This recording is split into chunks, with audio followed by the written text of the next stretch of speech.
라이드 앤 딜라이트 3월 17일 말씀 묵상 시작하겠습니다. 사랑하는 주님, 감사와 찬양을 올려드립니다. 오늘도 성령으로 우리를 충만하게 하시고 말씀대로 살게 하옵소서. 세계 각처에서 고통당하는 이웃에게 자비를 베푸시길 기도합니다. 세상에 전쟁을 그치게 하시고 평화가 가득 임하게 하옵소서. 정의와 사랑과 긍휼로 다스리시는 주님을 의지합니다. 예수님 이름으로 기도합니다. 아멘.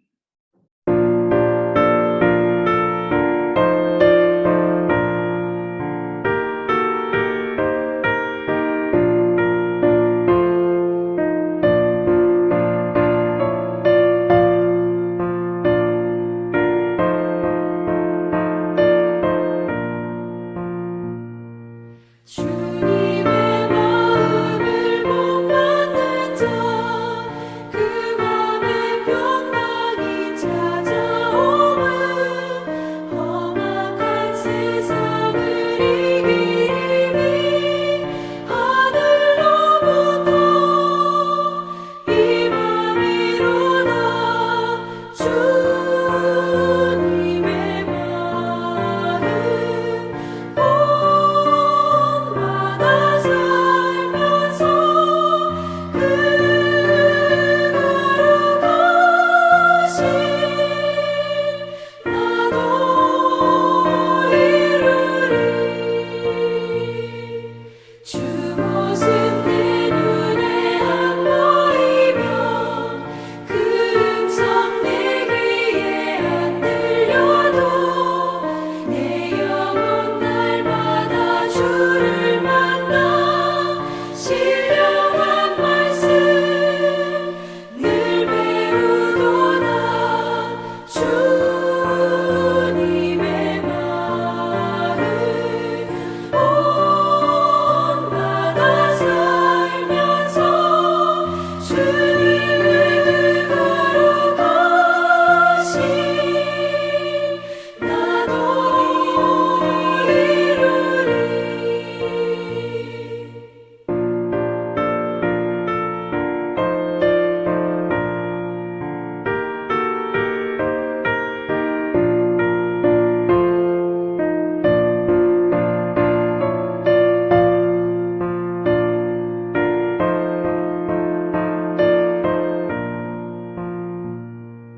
가는 길 거치고 험하여도 내 맘에 불평이 없어짐은 십자가 고난을 이겨내신 주님의 마음 본받음이라.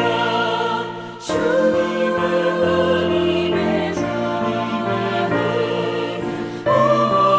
본받아 살면서 주님의 그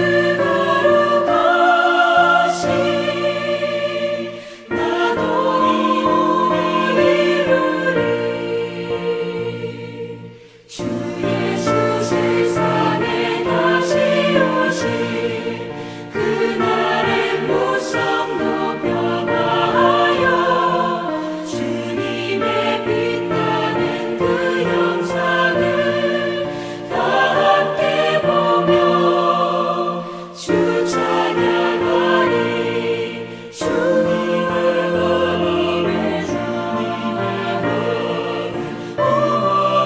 본받아 살면서 주님의 그 거룩하신 나도 이루리.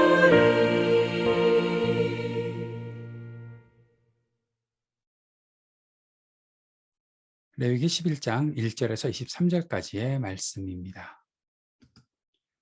여호와께서 모세와 아론에게 말씀하여 이르시되 이스라엘 자손에게 말하여 이르라. 육지의 모든 짐승 중 너희가 먹을 만한 생물은 이러하니 모든 짐승 중 굽이 갈라져 쪽발이 되고 새김질하는 것은 너희가 먹되 새김질하는 것이나 굽이 갈라진 짐승 중에도 너희가 먹지 못할 것은 이러하니 낙타는 새김질은 하되 굽이 갈라지지 아니하였으므로 너희에게 부정하고 사반도 색임질은 하되 굽이 갈라지지 아니하였으므로 너희에게 부정하고 토끼도 색임질은 하되 굽이 갈라지지 아니하였으므로 너희에게 부정하고 돼지는 굽이 갈라져 쪽발이로되 색임질을 못함으로 너희에게 부정하니 너희는 이러한 고기를 먹지 말고 그 주검도 만지지 말라. 이것들은 너희에게 부정하니라. 물에 있는 모든 것 중에서 너희가 먹을 만한 것은 이것이니 강과 바다와 다른 물에 있는 모든 것 중에서 지느러미와 비늘 있는 것은 너희가 먹되 물에서 움직이는 모든 것과 물에서 사는 모든 것, 곧 강과 바다에 있는 것으로서 지느러미와 비늘 없는 모든 것은 너희에게 가증한 것이라. 이들은 너희에게 가증한 것이니 너희는 그 고기를 먹지 말고 그 주검을 가증히 여기라. 수중생물의 지느러미와 비늘이 없는 것은 너희가 혐오할 것이니라. 새 중에 너희가 가증히 여길 것은 이것이라. 이것들이 가증한즉 먹지 말지니 곧 독수리와 솔개와 물수리와 말똥가리와 말똥가리 종류와 까마귀 종류와 타조와 타흐마스와 갈매기와 새매 종류와 올빼미와 가마우지와 부엉이와 흰 올빼미와 사다새와 너새와 황새와 백로 종류와 오디새와 박쥐니라.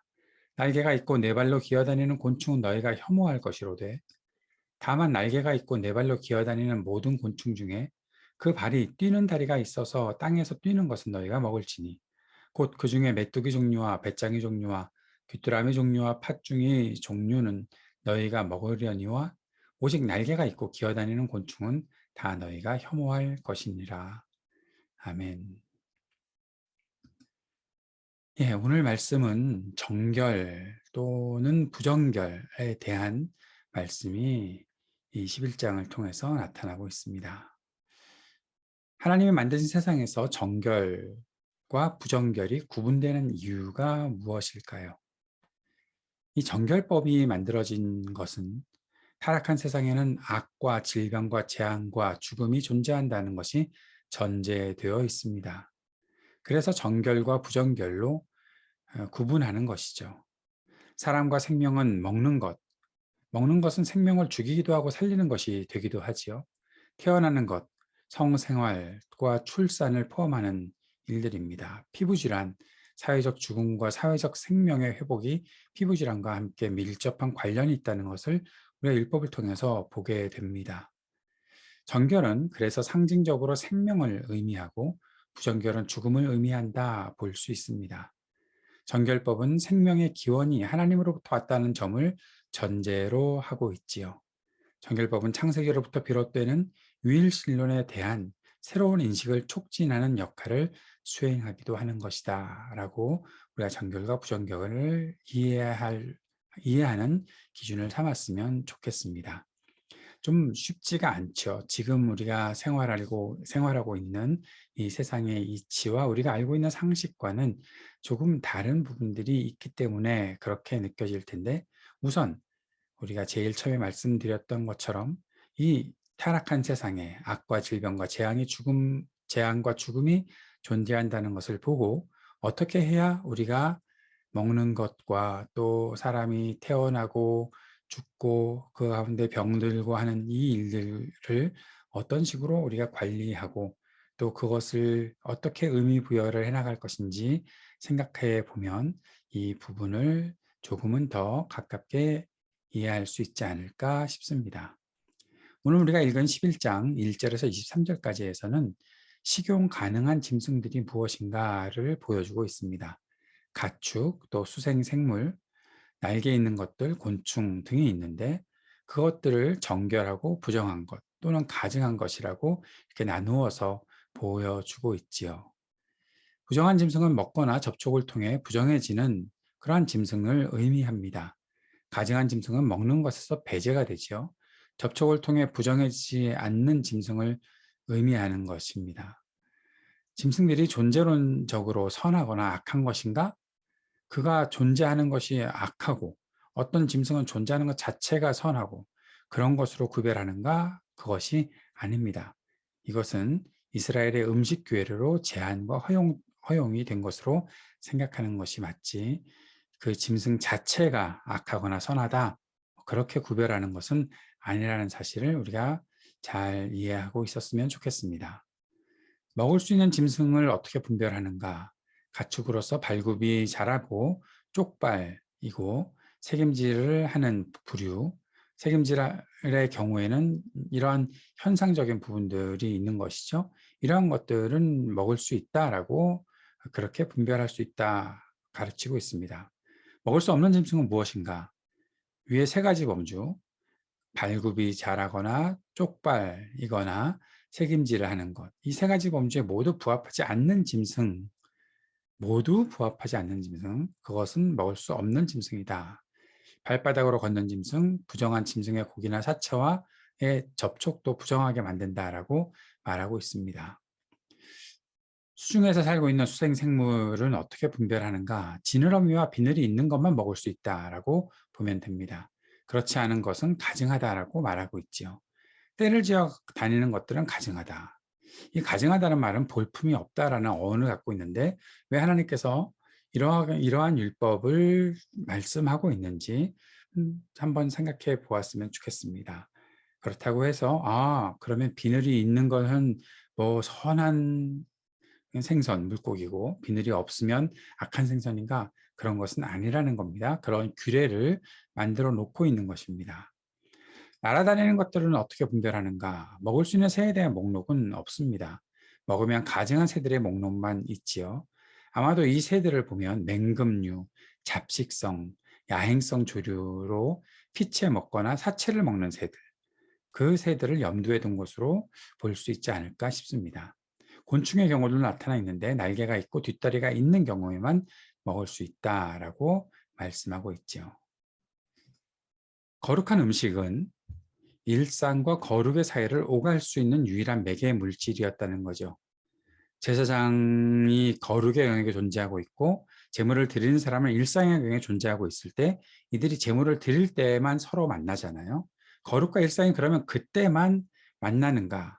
오늘 이 음식의 규례를 통해서 하나님께서는 거룩한 음식이 일상과 거룩의 사이를 오갈 수 있는 유일한 매개 물질이었다라는 사실들을 가르쳐주고 계십니다. 음식 규례는 먹는 사람에 대한 하나님의 거룩을 본받는 것과 같은 교훈적, 신앙적이라는 점에서 도덕적이다라고 볼 수는 있습니다. 동물 자체가 윤리적인 의미가 있는 것은 아니라는 점이죠. 우리가 이 말씀을 통해서 이런 생각을 해봅시다. 거룩하다는 것은 구별되었다는 뜻인데 우리는 얼마나 구별된 삶을 살아가고 있는가? 정함과 부정함을 구별해야 할 만큼 하나님의 백성으로서의 삶이 구별된 삶이 될 수 있어야 하겠다라는 것입니다. 우리의 삶 속에서 하나님 앞에 내가 거룩한 사람입니다 라는 것이 어떤 식으로 표현이 될 것인가, 어떤 식으로 드러날 것인가. 주님께서는 이스라엘 백성들에게 먹는 것에 대해서 정하고 부정한 것들, 가정한 것들을 말씀하시면서 그들이 무엇을 먹고 살아야 하는지를 다시 한번 생각해 보게 하셨습니다. 우리는 어떻게 구별된 하나님의 백성으로 살고 있는지 정직하고 진지하게 돌아볼 수 있어야 하겠습니다. 내가 하고 있는 일들, 내가 먹거나 마시거나 하는 그 모든 것들, 그 속에서 나는 어떻게 거룩한 하나님의 백성으로서의 삶을 드러낼 수 있을까? 이것이 예배를 드리는 어떤 한 순간만이 아니라 하나님 앞에서 내가 내 일상을 살아감에 있어서도 구별된 일상을 살아갈 수 있는 그러한 길이 어떤 것이겠는가 한번 깊이 생각해 볼 수 있는 그런 묵상이 되면 좋겠습니다. 함께 기도하면서 거룩한 백성, 구별된 하나님의 백성답게 생활할 수 있게 도와주옵소서. 같이 기도합시다. 전쟁으로 인한 희생이 더 이상 생기지 않게 해달라고 간절히 기도하고 이 땅에 정의와 평화가 가득히 임하게 하옵소서. 약하고 고통당하는 사람들에게 긍휼을 베풀어 주옵소서. 기도하는 시간 갖기 원합니다. 교회를 위해서도 계속해서 기도해 주시기 바랍니다. 함께 기도하겠습니다.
하늘에 계신 우리 아버지여, 이름이 거룩히 여김을 받으시오며 나라가 임하시오며 뜻이 하늘에서 이루어진 것 같이 땅에서도 이루어지이다. 오늘 우리에게 일용할 양식을 주시옵고 우리가 우리에게 죄 지은 자를 사하여 준 것 같이 우리의 죄를 사하여 주시옵고 우리를 시험에 들게 하지 마시옵고 다만 악에서 구하시옵소서. 나라와 권세와 영광이 아버지께 영원히 있사옵나이다. 아멘.